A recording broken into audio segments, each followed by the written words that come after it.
Assalamualaikum warahmatullahi wabarakatuh.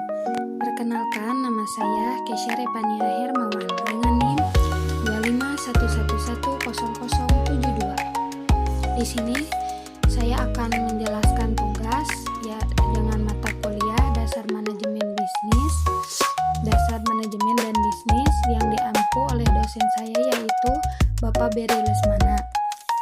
Di sini saya diberi tema yaitu tentang kekuasaan, kewenangan, tanggung jawab, dan delegasi dalam manajemen organisasi. Nah, apa itu kekuasaan atau power? Kekuasaan adalah kemampuan seseorang atau kelompok untuk memengaruhi perilaku, pikiran, atau tindakan orang lain, bahkan jika orang tersebut enggan melakukannya. Kekuasaan dapat dibagi menjadi dua. Yang pertama, dan adapun jenis-jenisnya atau macamnya. Yang pertama, kekuasaan posisi berasal dari jabatan formal seseorang dalam struktur organisasi. Terus ada kekuasaan balasan atau reward power, yaitu kemampuan memberikan imbalan seperti bonus dan promosi. Selanjutnya, kekuasaan paksaan, yaitu kemampuan memberikan hukuman seperti teguran atau demosi. Dan yang terakhir, kekuasaan sah atau legitimate power, yaitu kekuasaan yang melekat pada posisi atau jabatan resmi.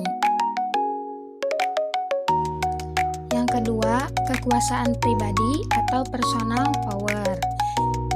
Jenis yang pertama yaitu kekuasaan pribadi atau personal power, yaitu berasal dari karakteristik unik individu itu sendiri. Yang kedua, ada kekuasaan ahli atau expert power, yaitu pengaruh yang didapat dari pengetahuan atau keterampilan khusus. Dan yang terakhir, ada kekuasaan rujukan atau reference power, yaitu pengaruh yang timbul karena karisma, integrasi, dan dapat dikagumi oleh orang lain.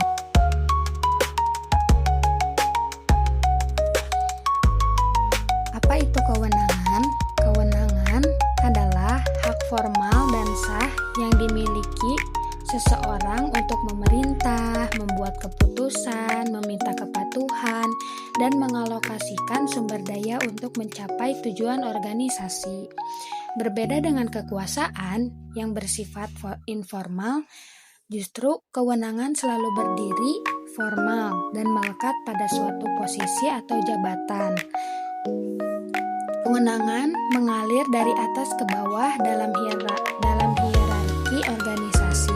Singkatnya, jika seorang manajer meminta Anda menyelesaikan laporan, ia menggunakan kewenangan. Namun, jika seorang rekan kerja yang sangat begitu ahli meminta bantuan Anda dan Anda bersedia karena menghargai keahliannya, ia menggunakan kekuasaan ahli. Berikutnya, ada tanggung jawab atau responsibility. Tanggung jawab adalah kewajiban atau keharusan seseorang untuk melaksanakan tugas atau fungsi yang telah dibebankan kepadanya dengan sebaik-baiknya. Tanggung jawab juga muncul ketika seseorang menerima kewenangan dari atasannya. Prinsip penting dalam manajemen adalah prinsip kesetaraan, di mana besarnya tanggung jawab yang diberikan kepada seseorang harus seimbang dengan besarnya kewenangan yang ia terima.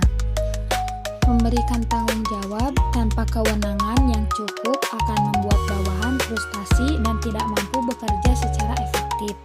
Begitupun sebaliknya, memberikan kewenangan tanpa tanggung jawab yang jelas dapat memicu penyalahgunaan kekuasaan. Berikutnya yaitu delegasi atau delegation. Apa itu delegasi? Delegasi adalah proses pelimpahan tugas, kewenangan, dan tanggung jawab dari dari seorang atasan kepada bawahannya secara formal.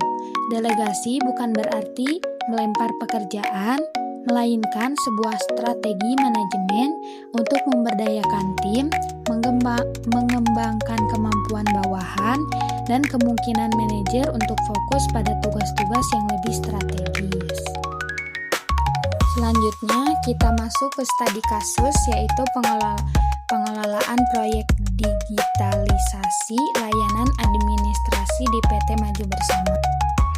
Latar belakang PT Maju Bersama adalah perusahaan jasa yang bergerak di bidang layanan administrasi dan pengelolaan data klien. Seiring meningkatnya jumlah klien dan tuntutan pelayanan yang cepat dan transparan, manajemen memutuskan untuk melakukan digitalisasi sistem administrasi melalui pengembangan aplikasi internal.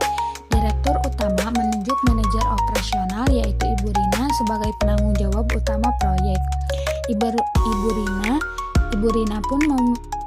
Rina pun membentuk tim proyek yang terdiri dari kepala divisi IT, yaitu Bapak Andi, dan sebagai supervisor administrasi, yaitu Ibu Sari, serta beberapa staf IT dan administrasi. Meskipun proyek ini memiliki tujuan yang jelas, dalam pelaksanaannya muncul berbagai permasalahan yang berkaitan dengan penggunaan kekuasaan, pelaksanaan kewenangan, pembagian tanggung jawab, dan proses delegasi. 2. Deskripsi kasus. Struktur organisasi terkait.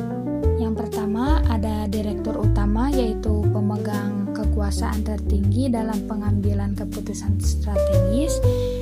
Yang kedua ada manajer operasional, yaitu Ibu Rina, bertanggung jawab atas pelaksanaan proyek digitalisasi. Yang ketiga ada kepala divisi IT, yaitu Bapak Andi, memiliki kewenangan teknis dalam pengembangan sistem. Dan ada supervisor administrasi, yaitu Ibu Sari, yaitu mengawasi staf administrasi dan alur kerja layanan.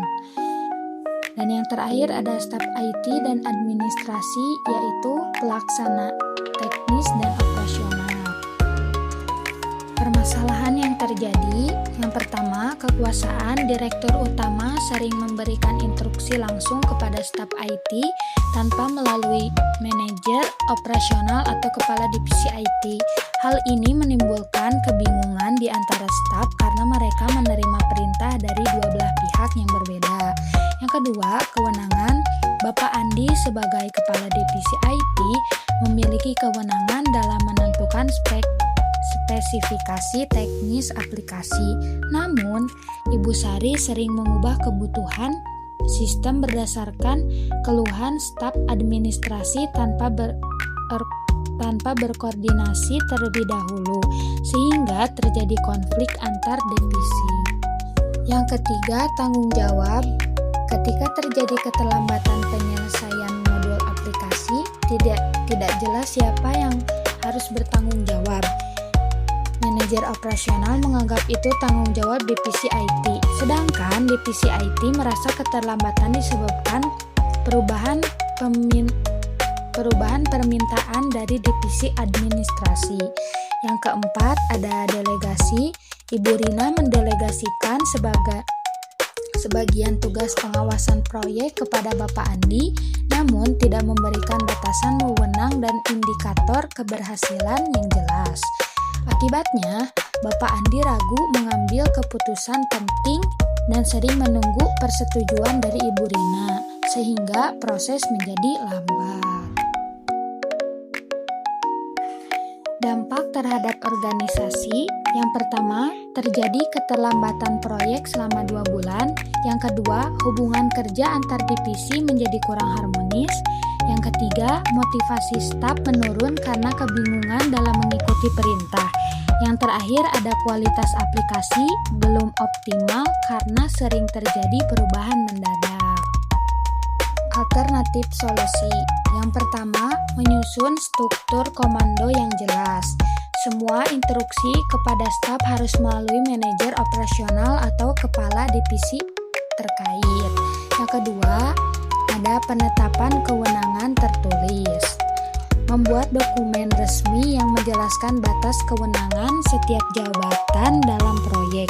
Yang ketiga, ada pembagian tanggung jawab yang spesifik, yaitu menyusun matriks tanggung jawab, misalnya racimetrik untuk setiap tahapan proyek. Dan yang terakhir